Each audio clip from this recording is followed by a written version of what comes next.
दोस्तों नमस्कार। 18 मार्च 2025 रात को 11:30 बजे हो रहे 11:30 बज रही है। हो सकता है आप लोग सो गए हों, लेकिन मैं अपने काम में लगा हूं और मेरे साथ में इस समय अशोक विश्नोई भी मेरे साथ में हैं। निश्चित रूप से सब लोगों के अपने अपने विचार होते हैं और देखने में आया कभी कोई पोस्ट डालते हैं तो चोर, उठाई गिरा, चेला, चमचा, इस तरह का लिखा जाता है। आप ये बताइए थोड़ा सा कि आप लोग तो घर में बैठे हुए हैं और मैं जहाँ तक मेरी बात करूँ तो 1000 किलोमीटर दूर आके और लड़े लड़ रहा हूँ। मैं छोड़ूंगा नहीं। मैंने आप लोगों को विश्वास दिलाया था और कहीं ना कहीं अशोक विश्नोई ने भी एक विश्वास दिलाया था, और इसी विश्वास पे क्योंकि राधे श्याम जी पे अपने को भरोसा था। एक माध्यम चालू हुआ था, जैसे मेरा पहला वीडियो में द पलटन के वीडियो में मैंने बोला था कि एक आदमी आपके बीच में आना चाहता था, उसकी अपनी कुछ एक मजबूरी थी, कुछ जुडिशियल, कुछ न्यायिक, बहुत सारी एक मजबूरी थी। लेकिन आपके बीच में आने से पहले और कुछ करने से पहले एक आदमी जो है वो डब्बावली के एक प्रोग्राम के बाद में वो षड्यंत्र का शिकार हो गया। चलिए कोई दिक्कत नहीं है, लेकिन आज मैं आपको यह सूचना देना चाहता हूं कि आने वाले 3 दिन में जस्टिस फॉर एफएम को लेकर हम एक बहुत बड़ा काम करने वाले हैं। जो भी व्यक्ति उसमें चाहता है कि मेरी जानकारी, मेरा पैसा, मेरा रिटर्न या मेरी तकलीफ जो भी है वो या तो अशोक जी के इस चैनल पर डाल दे, व्हाट्सएप पे डाल दे या मेरे व्हाट्सएप पे डाल दे।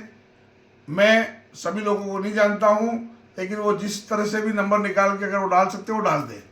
अब रही बात कि पैसा कौन देगा, भाई क्यों देंगे राधे श्याम जी, मुझे आप ये बताइए कि एक आदमी 7 आपके को पैसा देते आ रहा था, 5 साल वो आदमी जेल में रहता है। जेल के बाद में वो अपने सारी चीजों को त्याग करके वो एक धर्म क्षेत्र में लगता है। उसके बावजूद भी उसका मोटर था, मैंने 10 बार अपने अखबारों में लिखा है, मेरे को भी लिखा है कि जोशी बिक गया बोले। जो मुझे लिख रहे हैं कि मैं बिक गया हूं, आप उनको भी धन्यवाद। बिकना पड़ेगा मुझे। अगर मेरे बिकने से, अशोक विश्नोई के बिकने से अगर आप लोगों का हित होता है तो हमें बिकना पड़ेगा। रात रात काली करके हम इंदौर से हिसार दौड़े हैं। तो आज मैं आपको ये कहना चाहूंगा कि माध्यम बहुत है, बहुत सारी, क्या पैसा है। आप सब लोग एक बार अगर साथ में आ सकते हैं तो साल भर के अंदर पैसा क्यों राधे श्याम जी से मांगे? क्यों आप भूल गए? 450-500 करोड़ रुपए सरकार के पास में पड़े हुए हैं। आप भूल गए कि वो पैसा आपका है? अगर हम इसको कैलकुलेशन करें तो 312 करोड़ रुपए में पूरे इंडिया के एफएम के लोगों का हिसाब किताब हो जाता है। लेकिन फिर भी आप बोलेंगे राधे श्याम चोर है, अशोक तू भाई चमचा है, जोशी बिक गया। अरे आप जब तक लोगों के बीच में नहीं रहेंगे, समाधान वाले जिसके कारण प्रॉब्लम हुई और जिससे प्रॉब्लम सफल समाधान हो सकता है, उनके बीच में जब रहेंगे आप, तभी तो आप समाधान कर पाएंगे ना। तो मेरा ये गुजारिश है, अशोक जी के या मेरे मोबाइल व्हाट्सएप पे आप लोग अगर कहीं आ सकते हैं आइए आप। और निश्चित रूप से एक बात बता दूं, आज भी आपको मैं बोल रहा हूं और ये अशोक जी के साथ में बैठ के बोल रहा हूं, उस आदमी ने कभी भी आपका बुरा नहीं चाहा। बुरा चाहने वाले को तो मैं आज भी नकाब उतार सकता हूं, और जब उनका नकाब उतारूंगा तो मैं अगर अपना स्वार्थ चाहूं तो मैं उनका नकाब नहीं उतारने का भी पैसा ले सकता हूं। आपको मालूम ही नहीं पड़ेगी। आप तो अपने घर में बैठे हैं, लेकिन हम लोग रात को जग के और अपना काम कर रहे हैं। तो मेरा निवेदन है, अगर आपको वाकई जस्टिस चाहिए, वाकई आपका पैसा लगाया हुआ और वाकई आप बहुत परेशान हैं, तो पूरी ईमानदारी से, व्यवस्थित तरीके से समाधान और सामूहिक जो है हमें आप सहयोग करिए। तभी हमारा पैसा आएगा, और पैसा राधेश्याम जी से नहीं आएगा। पैसा सरकार के पास में पड़ा हुआ है, 1000, 2000, 5000 करोड़, ये बातें हैं सब। और ये सब, और हाँ, मैंने कुछ बीच में लिखा था तो उसके पीछे कारण था कि मिसकम्युनिकेशन।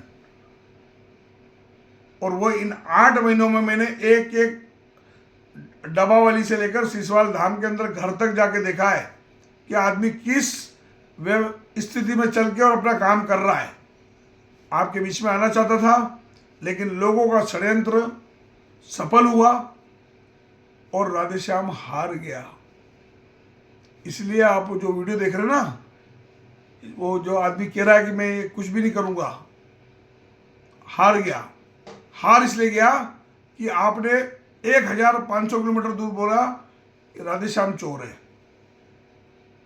आपने बोला राधेश्याम चोर है। और ये शब्द जो है ना, ये शब्द जख्म करते हैं, शब्द जख्म करते हैं। तब अशोक विश्नोई सोचता है, जगदीश जोशी सोचता है कि इन डिस्ट्रीब्यूटरों के लिए काम करेंगे। थोड़ी देर के लिए मुझे भी हुआ था, जब मेरे पे 1 करोड़ रुपए का मानहानि का दावा हुआ, मैंने भी सोचा कि ये गैल चौधरी डिस्ट्रीब्यूटर है जिनके लिए मैं लड़ रहा था, जिनके लिए मैं राधेश्याम से भिड़ रहा था। प्लीज सिचुएशन समझिए। HBN से लेकर लक्ष्य ज्योति कॉर्पोरेशन, JVG फाइनेंस, संचयनी से लेकर गोल्डन फॉरेस्ट तक कंपनियों ने अपने संघर्ष को लड़ा है और उन्होंने पैसा पाया है। आपका दुर्भाग्य है क्योंकि आप एक ईमानदार आदमी को गाली बकते हुए और घर में बैठे बैठे आप गाली बक रहे हैं, लेकिन उससे ये नहीं पूछ रहे हैं कि सब समाधान कैसे होगा। वो बोल बोल के थक गया, प्रयागराज में थक गया, डबावाली में थक गया, द पलटन में बोल के थक गया, और एक चैनल पे बोल के थक गया, लेकिन आप इशारा नहीं समझ पाए। धन्यवाद भाइयों। आज मेरा आखिरी वीडियो है, ये फेसबुक